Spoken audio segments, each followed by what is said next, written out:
Hi. So basically, what I'm going to discuss today is a 100 days preparation plan for students who are aiming at 100 percentile in CAT. So this is actually not for everyone. I mean, the way you prepare for getting a 99 percentile could be very different from the way you score a 100 percentile. So this basic plan is focusing on students who are looking at 100 percentile in CAT. So let's aim for it and let's work on it. So on what basis am I eligible to give this particular opinion? So I have scored a 100 percentile 6 times in the CAT exam, including the last 4 years where I have been able to ace the exam. Apart from that, I have a particular batch which is a 100 batch, and the focus of the batch is to help students score a 100 percentile. So we look at basically people who have potential, basically students who have already scored 95 plus in the previous CAT, or who have scored a 97 98 plus percentile in the mocks consistently, are the ones whom we are looking at, and they can join a batch and then we help them. So this basically is targeted at them, but anyone who is looking at 100 percentile as such can look at gaining information from this. Now understand that based on every plan that happens, you cannot take it as on face value. Okay, you have to modify whatever is told out here based on your strengths and weakness, because each person is different. Among the 100 percentile also there will be varied level of people who are really good or people who are weak at it. So I have known people who score really high who have been weak in DLR, or people who are really high who are weak in con, or people who score really high who are weak in verbal, relatively weaker, let me say, not weak but relatively weaker.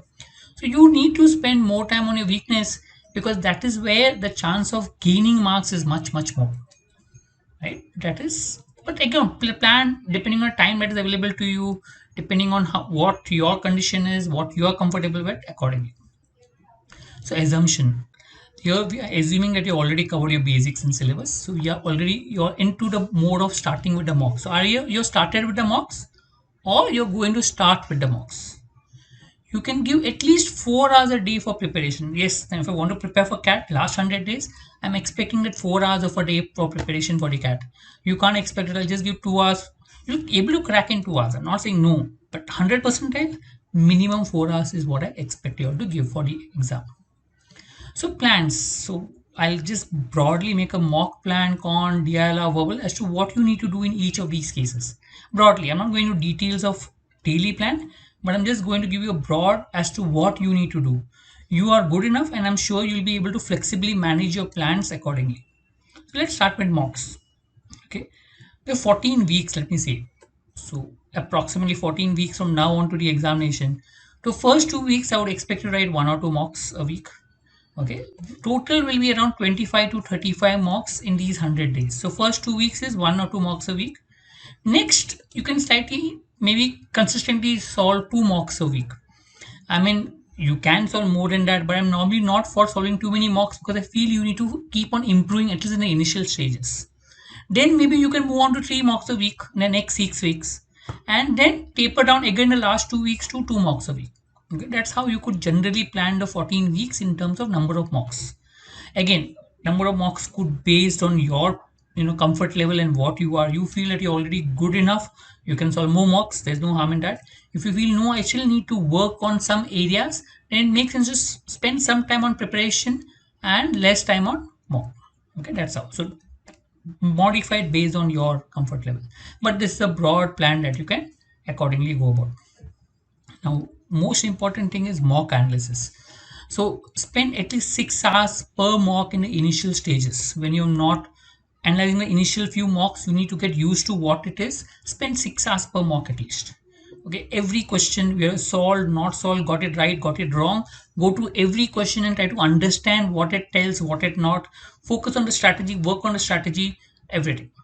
So basically, I assume that till now you must have already planned your strategy. You must have experimented a lot. If you have not, please do experiment with the mocks. That's one of the very important part of improvement. Later, you can spend around 3 to 5 hours per mock. So once you get used to that whole mock analysis pattern and what to see, what not to see, etc., you can slightly reduce the time per mock. So you automatically spend lesser time, but still you will require minimum 3 to 5 hours per mock. It's extremely important. Okay, so focus. What should be the focus of mock analysis? One is for every question, try to see if you can better ways of solving it. So normally when you solve a paper, you solve it in a time pressure. And when you do under time pressure, you may not be solving it in the best of the methods which are there. Okay? So you go back and check and see if there are better ways of solving it, even a question that you got right. So there's a lot of time when I've solved questions in the actual CAT, got a 100 percentile, but when I come back, I say, oh, this could have been solved in a slightly better way. I mean, you always click that better methods which are there. And only once you get used to the better methods will you be able to use in the actual exam. Okay, so my better methods normally come by introspecting, and that introspection helps me to improve the general methods. Search for areas where time can be saved. I mean, anyway, it's a 3 hours paper. So that means technically, if I'm scoring 100 percentile, I should be able to attempt around all 100 questions in the examination. I'm not saying 100, but around, let me say. So if I have to solve 100 questions in that given time frame, I have to also try to save time wherever possible.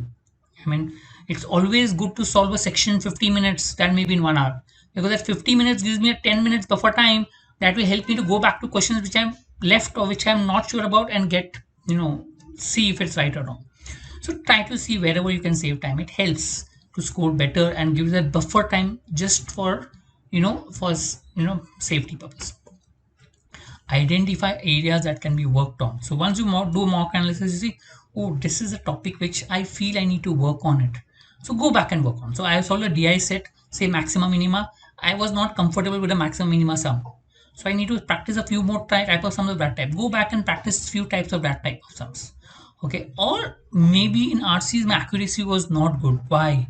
Go back and check out. Did I understand the central idea? Not understood the central idea. Then go back and work on it. So identify a few areas which you feel that you need to work on and work on that. I mean, between the mocks, you should work on the areas where you need to improve. But that identification will come during your mock analysis. Okay, now what you need to do quant. I'm not giving you a daily plan for quant because I'm assuming your syllabus is complete and you're comfortable with the syllabus. What I would strongly recommend is solve all sums without pen and paper during practice. Don't use a pen and paper at all, except maybe when you have to draw some geometry, equation, time distance sums where you want to draw and try to get the answer, then use pen and paper. Otherwise, avoid using pen and paper. If the calculations are too much, just skip it, look at the answers, you're right or wrong, and go ahead. Your process is right or gone. Avoid. It helps in many ways. One, it helps you to solve more number of sums in given time period, because moment when you do without pen and paper, you automatically tend to do things faster. Second, without pen and paper helps you to get better methods, and that is the key with regards to preparation and getting good methods in the exam, because the only way you can get used to a method when you force yourself to do it with a better method, and the best way to ensure to force yourself is not to use pen and paper. Okay, again, I'm assuming your fundamentals are clear and you want to improve your scores, and the improvement of scores will come when you do without pen and paper to try to enforce it as far as possible. See it works. And again, I'm saying there's no hard and fast rule. Try to see if it works. If it works, great. If it doesn't work, you can always go back to your method. But I think this is very important for comp.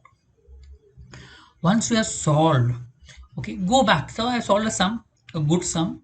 I'll always go back to the same sum and check, is there a different way of doing the sum? I mean, can I try to think of any other method of doing the sum?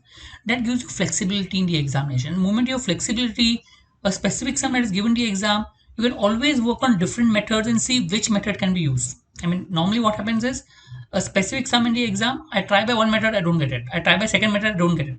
Try by third method, I get the answer. So that's how it works. I mean, it's not necessarily that the method that you work will always get you the answer. So moment you have more methods to use to solve, okay, it always helps. So I may use the options to solve, I may substitute values and solve the same sum, I may do 2 or 3 large digit calculation I will do and get the answer. Think of the methods, and somewhere once you get used to solving it by different methods, you automatically get used to the methods, and that should help you in your exam. If you get a good method, a different method than you already been using, then try to be good at that method. Try to see if you can use the same method in different type of sums. Okay, that is what is important. I'm not for formulas, I'm not for anything, I'm just more for methods of solving. So if you get a method, and if you can, and that method should be used for a number of sums. There's no use of solving one method for one specific sum, because that sum coming in the exam has a very low probability.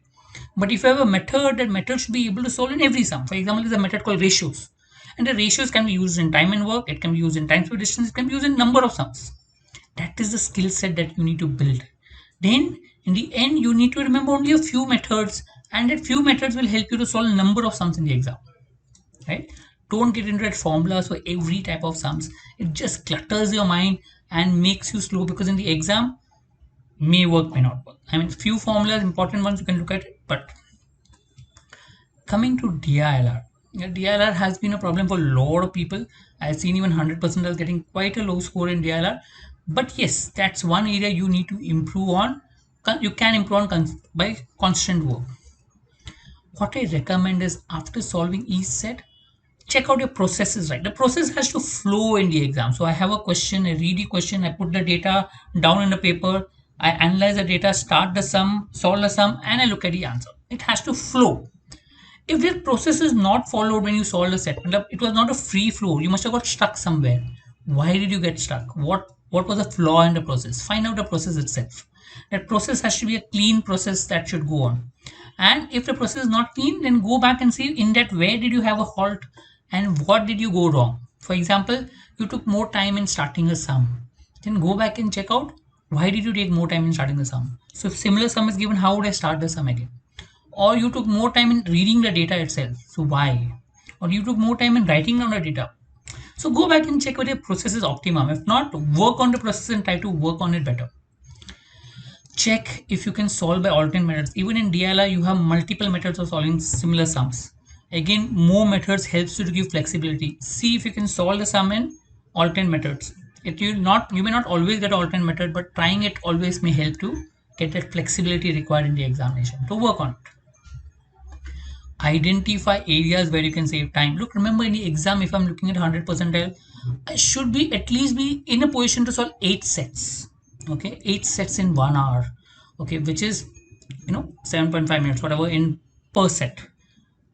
Not easy, but yes, possible, definitely. I'm not saying no. I mean, you will always have some sets where you can solve in 5 minutes, some sets will solve in 10 minutes. But then that whole 8 sets will come only if you're able to save time. It is not impossible to solve 8 sets. I mean, I scored 93 in the previous CAT as far as DLR goal, which means I should have attempted that 8 sets and must have got some one question wrong. But then that automatically means that solving 8 sets is possible. A lot of people come back and say that 8 sets is not possible. But the moment you start with saying that I cannot do it, you will not be able to do it. So go back, check out your process, check out where you're wasting time, and see how you can improve and solve that 8 sets in the examination. Verbal. Verbal reading is important, and the most important thing I think about reading is read what you enjoy and enjoy what you read. Okay, important. If you don't enjoy what you read, you will not enjoy it in the examination, you will have a problem. So ensure that I normally prefer reading a lot of things what I like. So I will read a Harry Potter book or a PG Wodehouse book or some books that I like. It could be even children's book. It doesn't matter that you have to read a very high funda book. Important is that you need to be able to enjoy your reading. That's important.